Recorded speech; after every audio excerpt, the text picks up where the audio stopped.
Hi guys and welcome back to the channel. Today I've got two replays in the brand new Czech Tier 9 Tech Tree heavy tank, the TNH VZ.51. Now this has, again, same as the whole line, two guns, the single shot which you've seen in this replay, and it's the gun that you're going to have to grind through for quite a lot of XP to be able to get to the autoloader, which is a double shot, and then, like I say, the autoloader with two-shot autoloader, which is a hell of a lot of fun. This tank generally is a lot of fun. It's a great little tank. It travels quite comfortably, like you're seeing right now, at 47, 48, 50 kilometers an hour top speed. The turret armor is 300 millimeters thick with space protection on the front. Like when you're on flat ground, the turret armor is like 340 effective, something like that. And as soon as you get hull down and start using your gun depression, it becomes godly. The turret armor is great. This tank is fantastic hull down. The gun on it is great as well. It's got 440 alpha. It's got 252 penetration, 294 on the premium, which is nice. The only problem with the premium at 294 is that when you're against tanks like Type 5s, you start to struggle a little bit more with penning them, because it can be a little bit of a pain, but it is what it is. The penetration is still great. And like I say, it slaps. It's really nice. So, what kind of crew do I run on this tank? Well, on this tank, I run Born Leader, Rapid Reload, Sixth Sense, Situational Awareness, Trap Mechanic, Steady Aim, Snapshot, Run and Gun, and Off-Road Driving. Same as I run on every other Czech heavy tank. Again, because this thing can be a speed demon, I want to help it get to its top speed as much as possible with the off-road driving, and then with all the gun perks, because it does have 0.4 accuracy on the autoloader, which isn't the best, but once you have all the crew skills and then the vert stabs as well, it's pretty damn accurate anyway. And this does have 0.36 accuracy on its standard gun, so again, because it is a heavy tank, you want to make the gun as good as possible, right? And that's what you want to be doing with it. So yeah, we're on... Oh, well, in terms of equipment as well, I should say, I run vents, vert stabs, and optics. Vents to make everything as good as possible, like the DPM and all that. Vert stabs because you want to make the gun as good as possible, and optics to be able to actually spot for yourself and not just be blind. So, yeah, this first game, we've got the single shot, and we're on Fisherman's Bay, and we've had a good old round so far. We've got 2.1k spotting and 3k damage now, just as we shoot a shot straight through the Type 5 side turret. And it's one of those games where I've been like, what is going on? Why the FV.51b and VK.7201k and the Type 5 went to where they are? I'll never know. Like, they ended up throwing themselves away in that position. And right here is where you are seeing the awkwardness of the 294 pen on the APCR rounds, right? Because we are legitimately struggling to go through this Type 5. This Type 5's here. He's got 285 millimeters of armor. We've got 294 pen. It's just like we're just struggling to go through. Now, I'm looking at the cupola and I'm thinking, can I pen the cupola? I should possibly be able to. We're going to struggle with the turret front. We're trying our best to hit that little turret, well, not turret, that little cheek on the side, and we can't quite get the shot in. Because I'm hoping to hit that and then possibly, you know, do Armour damage or something like that. But as he drives around, it's like, well, we're just going to get a shot into his side. No, because apparently not. The APCR shell with 294 pen managed to ricochet, or well, bounce on the flat side of the Type 5. Is what it is. Then we get a shot at the back end of his turret, and it ricochets off the back end of his turret. And it's like, what is going on? Just let me kill this Type 5 heavy, please, for the love of God. And we slam the shot in. Thank the Lord we finished that guy off. That was just one of those awkwardly frustrating moments where you're like, okay, the shot is to his front with the premium. They're like 50-50 chances, right, of going through. They're not always going to go through, and if we hit the wrong spot, it's going to ricochet. But when we were hitting his flat side, well, his slightly angled side, and it ricocheted, that was annoying. When we also then hit the back of his turret and ricocheted, even more annoying. Is what it is, though. We got rid of him, and now we've got this poor T-32 here. We put a shot into him, but then we get slapped by something at the back, and I thought anything that was sitting at B2, B3 would have actually been concentrating on the two heavy tanks going towards them, but they weren't, and they gave us a big slap. So we can't quite keep attacking that T-32 as aggressively. But I decided, you know what, I'm going to get hull down here, slap the shot into the T-32. We've got 440 alpha, which means that 412 is easy. We shut him down. And that's one of the nice things about this tank, the fact that it has 440 alpha. And this single shot gun is really good. The thing is, this is down to personal preference, this tank. Because the autoloader is fantastic as well. The autoloader has great potential, and the ability to just two-shot and put 2 shots into people is really goddamn nice. But this single shot is also a very, very solid gun. So it's down to your personal preference as to how you like to play the tank. If you don't like autoloaders, you're going to quite happily go and run this single shot. If you like autoloaders, you're going to run the double shot. And, you know, it depends on how you feel the tank plays well for you with these guns. I found that both guns were absolutely fantastic and competitive. I had a good time with both. It wasn't like the TNH beforehand. As we slammed that shot on the move, that was kind of filthy. Sorry, Scorpion. Yeah, it wasn't like the TNH 1050, right, where the single shot, I had no end of problems with the single shot. It just didn't feel fun to play. It didn't feel anywhere near as good as the double shot. This tank was the complete opposite. Both guns felt great, and I was happy to use both. So it's just completely down to you.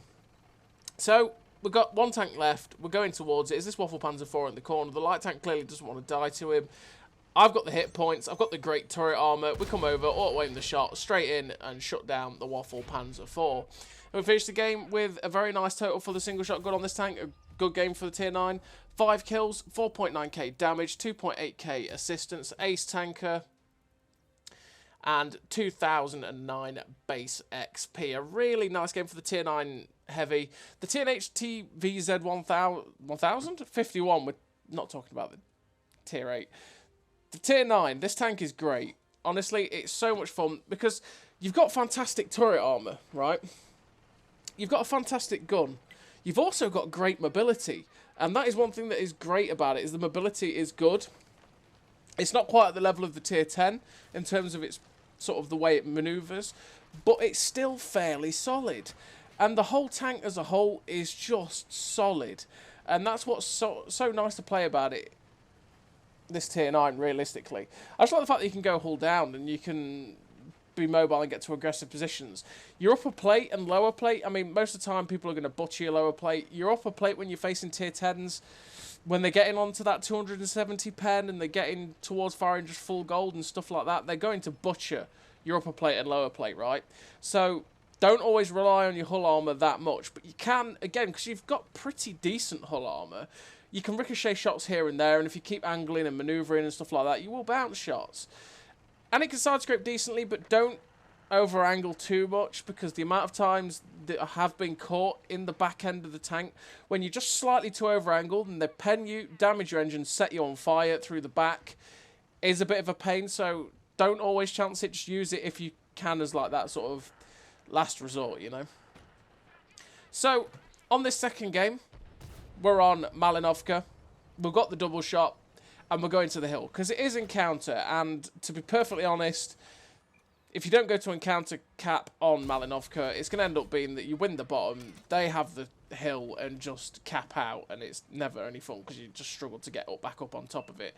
You take the cap on Mali, you're pretty much going to win most of the time because the hill is quite easy to defend as long as the defenders don't do silly things and overpeak and stuff like that. So we've already lost our arty. They have already wrapped round behind us because we've got a fair amount going to the hill, but I have no idea what's happened, and we need to get up on top of this. We've already been seen from this light tank that yellowed on the top of the hill that they've got quite a few heavy tanks coming this way. So we need to get on top of it, and we need to win this fight because obviously we're losing the bottom. We need to win it.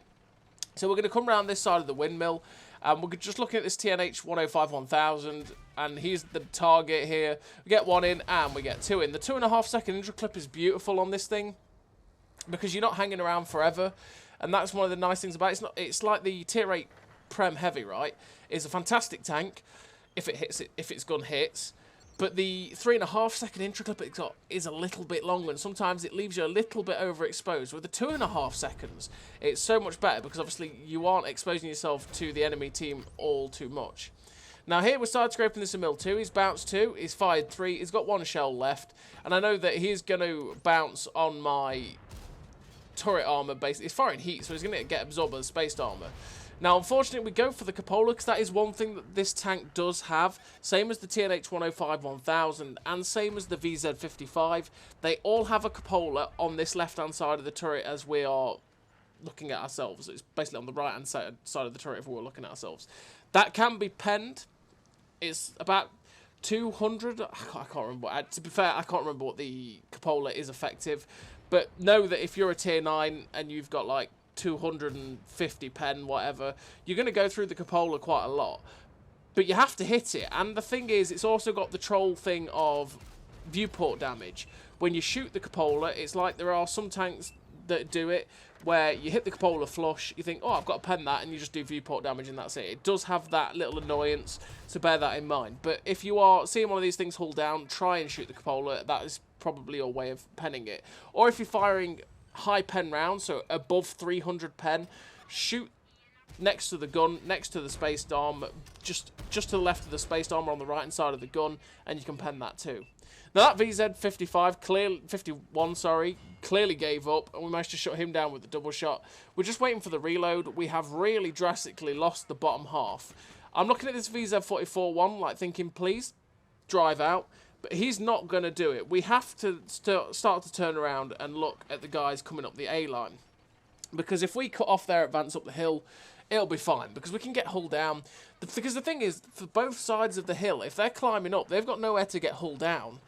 They will be in the open and easy pickings. So this Trailblazer is coming up. We shut down the Trailblazer, get another shot into the Leopard. We're up to 3k damage, 2k blocked because of the hull down armor.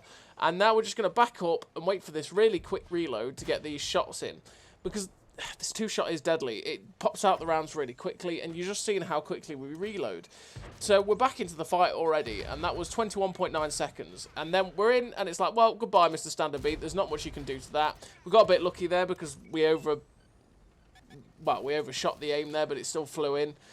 And we're up to 3.8k damage. We've just turned it around because me and the other guy came back to start shooting at the guys coming up the A line. There's two heavies, the medium and the artillery. That heavy down there, the VZ.51 is going to get shut down. And it's like, right, okay, we've got to go for this. So there's the VZ, and it's like, well, one in, and we're going to get rid of you, sir. Look, when you catch people out, the double shot, the ability of a double shot autoloader, it's the same on the Stone Cold as well, or the TL1 LPC.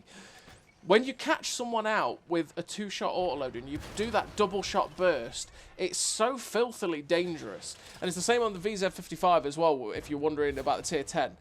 You catch someone out, bang, bang, they've lost 1,000 hit points, and they're sitting there going, what? You know? That poor Indian Panzer couldn't do anything about that either. We rushed down, pinned him in place, waited for the reload to go in. We got the two shots into shut him down. And we're up to 5.1k damage, and this game is pretty much sorted. There's one tank left, it's artillery. It's probably only going to be in one place, which is down here on the 0 line.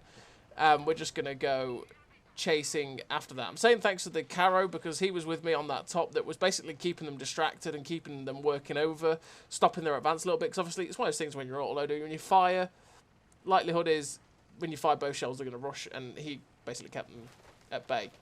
So we know where the artillery probably is going to be. He's either going to be running down the K line or he's going to be somewhere in this corner. So we're looking in that general vicinity and we snap the shot in. And you see how good the gun handling is, even though it's got 0.4 accuracy. When you're running vert stabs and all that, it's pretty filthy. We finished with the victory. 6 kills, 5.5k damage, 3.2k blocked, ace tanker, sniper, high caliber, top gun, 1875 base XP, and a really nice game for the VZ.51. It's an absolutely solid tier 9 tank. This line is absolutely fantastic. It's been so much fun to play. It's just a great line. Everyone's going to really enjoy this line so much. And yeah, as always, everybody, I'll see you next time.